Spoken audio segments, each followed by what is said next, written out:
అతుకుల గతుకుల బతుకులు. ఈ శరీరం బతుకది. భక్తులందరూ వీటిని గుర్తించి పాటల్లో రాసుకున్నారు. వడలు అంటే ఒళ్ళు. అహము ఇహము పాశములై మనసు కృంగజేసినవి, ఒడలు పాప పొడల చేత ఏహ్యమాయను. కలుష దోష పాశములే మనసు కృంగదీసినవి, ఒడలు పాప పొడల చేత ఏహ్యమాయను. గణదైవమా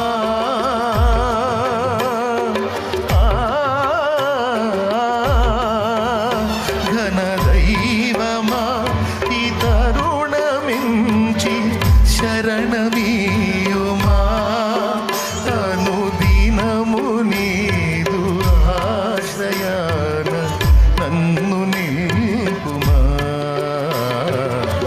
ఆత్మ నింపుమా, జీవాత్మ నింపుమా. భక్తులందరూ ఏడుపదే. మేలైనది చేయవలెనని కోరిక నాకు కలుగుచున్నది, కానీ అలాగూ చేయుట కలగట్లేదయ్యా. ఎంత జాగ్రత్తగా ఉన్నా ఎక్కడో చోట తేడా పడుతున్నాను, ఎంత భద్రంగా ఉన్నా ఎక్కడో చోట వీక్ అవుతున్నాను దేవా. అయ్యో దేవా, నేను బలహీనుడును, బలహీనురాలనని చాలా ఏడ్చేవాళ్ళు ఉన్నారు, దుఃఖపడేవాళ్ళు ఉన్నారు. మొదటి మాటను బట్టి కొంతమంది చావగోరుతారు, రెండవ మాటను బట్టి కూడా కొంతమంది చావగోరుతారు. అనుమానం ద్వారా కూడా కొంతమంది చేస్తారండి. అనుమానం ద్వారా కూడా కొంతమంది, సందేహం ద్వారా చచ్చిపోయేవాళ్ళు ఉన్నారు. నాకు ఈ జబ్బు వచ్చింది, తగ్గిద్దో లేదో, తగ్గిద్దో లేదో, తగ్గిద్దో లేదో, తగ్గనట్టే ఉంది, ఇది తగ్గనట్టే ఉంది, నేను బాగుపడినట్టే ఉంది, నేను మొత్తానికి ఏదో పోయేటట్టే ఉంది, నాకేదో సావు మూడినట్టే ఉంది, నాకేందో అయ్యేటట్టే ఉంది, గుట్టుకుని చేస్తారు. అయా వినండి, పెద్దోళ్ళు, చిన్నోళ్ళు, ముసలోళ్ళు, కుర్రోళ్ళు అందరు వినండి. నీ వల్ల కాదు, వైద్యుడి వల్ల కాదు, కానీ యేసయ్య వల్ల అవుతుంది.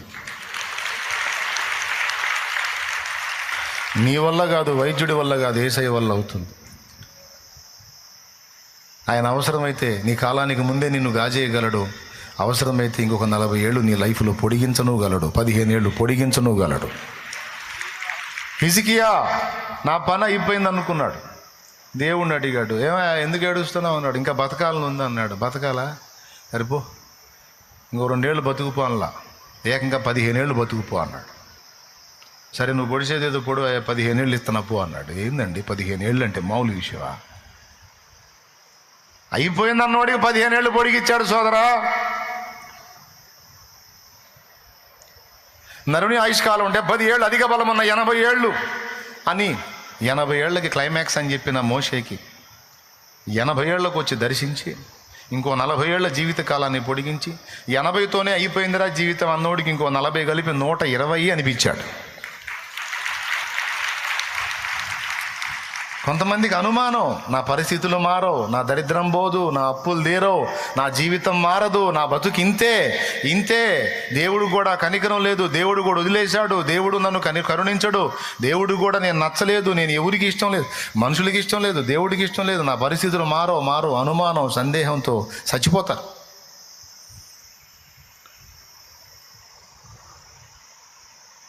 మారో అంటే అదే నమ్మారు. ఎందుకు నమ్మాలి?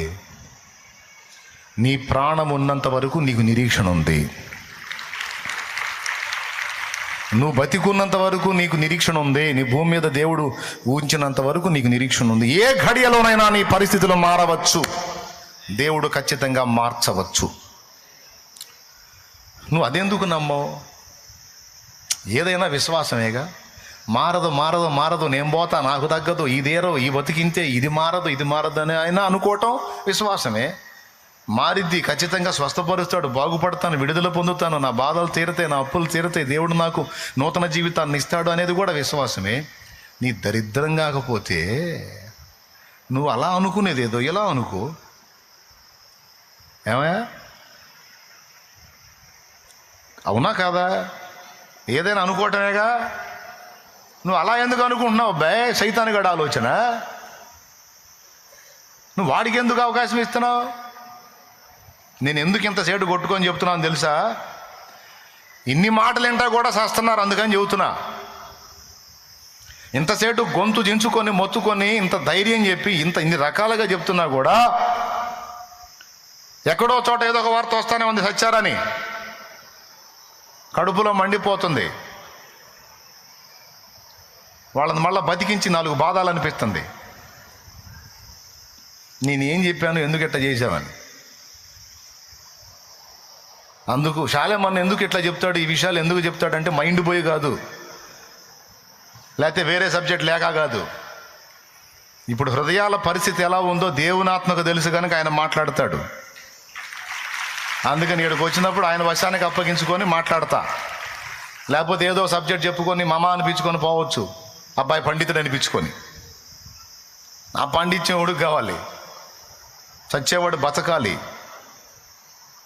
అది కావాల్సింది. నా పాండిత్యాలు కాదు, పరిశుద్ధాత్మ స్వరం ప్రజలకు అందాలి. కొడగట్టిగా కొట్టి దేవుని మహిమపరుద్దాం.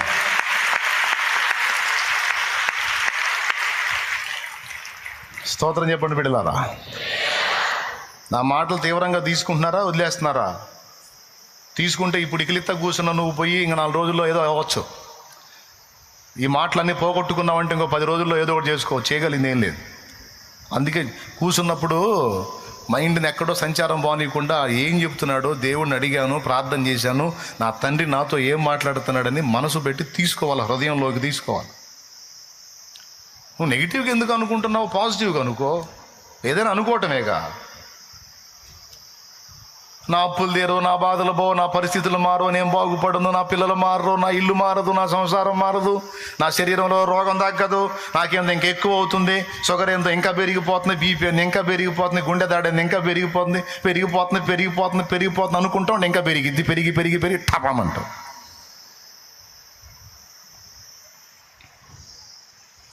షుగర్ పోయిద్ది, బీపీ పోయిద్ది, గుండె దడ పోయిద్ది, ఆయాసం పోయిద్ది, అన్నీ బాగుపడతాయి. సమస్తాన్ని నూతనపరచగల నా దేవుడు నాకు తోడై ఉన్నాడు.